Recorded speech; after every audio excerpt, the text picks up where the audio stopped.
नमस्कार मित्रांनो, मी योगेश परब आपल्या सगळ्यांचं स्वागत करतो आपल्या लाडक्या चॅनलवर।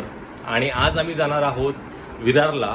विरारमधलं जे जीवदानी मातेचं मंदिर आहे तिथे आम्ही भेट देणार आहोत आणि नंतर मग आईला भेटायला जाणार आहोत। तर आई सध्या तिच्या बहिणीकडे आहे विरारला। तर चला आपण आपल्या आजच्या प्रवासाला सुरुवात करूया। सकाळी मला उठायला उशीर झाला, त्यामुळे मग आम्ही प्रायव्हेट कारनेच विरारला जायचं ठरवलं। कारण तसंही खारघरवरनं विरारला जायचं असेल तर आम्हाला 2 वेळा ट्रेन चेंज करावी लागते आणि त्यामध्ये 1.5 ते 2 तास एवढा वेळ जातोच।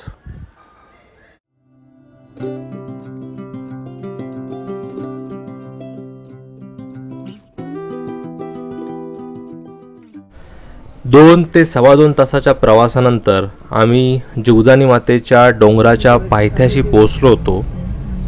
तिथे पोहोचल्यावर लांबूनच डोंगराच्या माथ्यावर असलेल्या जीवदानी मातेच्या मंदिराचं दर्शन आपल्याला होतं।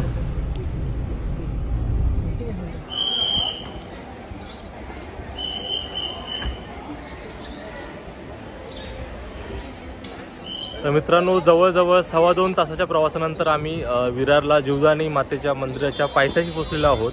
आता इथून आम्ही जी फॅनिक्युलर ट्रेन जाते त्या ट्रेनने वरती जाणार।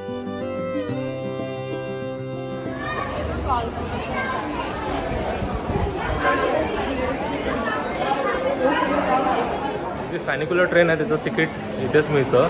तुम्ही एंट्री केल्या केल्या डाव्या बाजूला तिकीट काउंटर आहे, तिथे तुम्हाला तिकीट घ्यायचं आणि नंतर आपण ट्रेनला जायचं असतं। डोंगराच्या पायथ्यापासून मंदिरापर्यंत जायला आपल्याला 2 पर्याय आहेत। एक तर आपण पायीने जाऊ शकतो किंवा जी फॅनिक्युलर ट्रेन आहे त्याने जाऊ शकतो। आणि फॅनिक्युलर ट्रेनचं तिकीट हे प्रत्येकी रिटर्न 200 रुपये असे आहे। इथे प्रत्येकी 5 ते 10 मिनिटांनंतर ती फॅनिक्युलर ट्रेन येत असते आणि इथे तुम्हाला बसण्याची आसन व्यवस्था जी आहे ती अगदी व्यवस्थित केलेली आहे।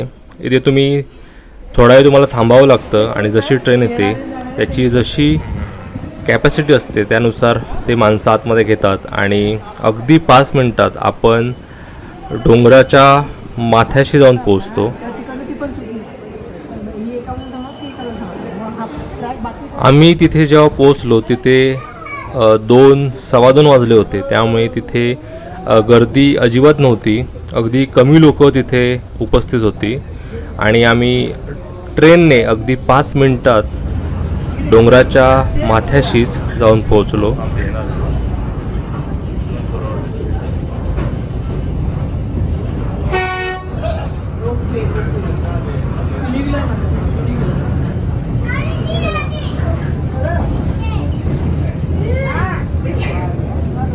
जसजसे तुम्ही वरती जाता तसं तसं तुम्हाला वरती जाऊन विरार शहराचं अगदी विहंगम दृश्य पाहायला मिळतं। ट्रेनमधनं उतरल्यानंतर देवीच्या दर्शनासाठी जायला तुम्हाला अजून 6 माळे हे चालत जावे लागतात।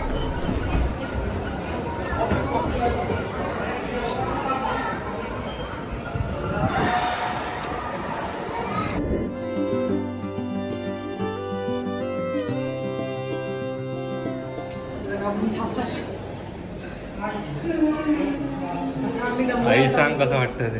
खूप दमाय झालं। रोपवेने आलो आणि एवढ्याच पाय चढायचं म्हटलं तरी सुद्धा दमछाक झाली। जेव्हा आम्ही वरती गेलो तेव्हा आम्हाला कळलं की वरती मंदिर साफसफाईसाठी दुपारी 2 ते 3 या वेळेमध्ये बंद असतं। परंतु मंदिरामध्ये बसण्याची अतिशय सुंदर अशी व्यवस्था केलेली आहे। तिथून तुम्ही लांबूनच देवीचं दर्शन जोपर्यंत ते दर्शनासाठी बंद असतं त्या वेळेमध्ये घेऊ शकता। साफसफाई झाल्यानंतर त्यांनी दर्शनाच्या रांगा पुन्हा चालू केल्या आणि आमचं दर्शन अगदी व्यवस्थित झालं। देवीचं दर्शन आम्हाला अगदी जवळून घेता आलं।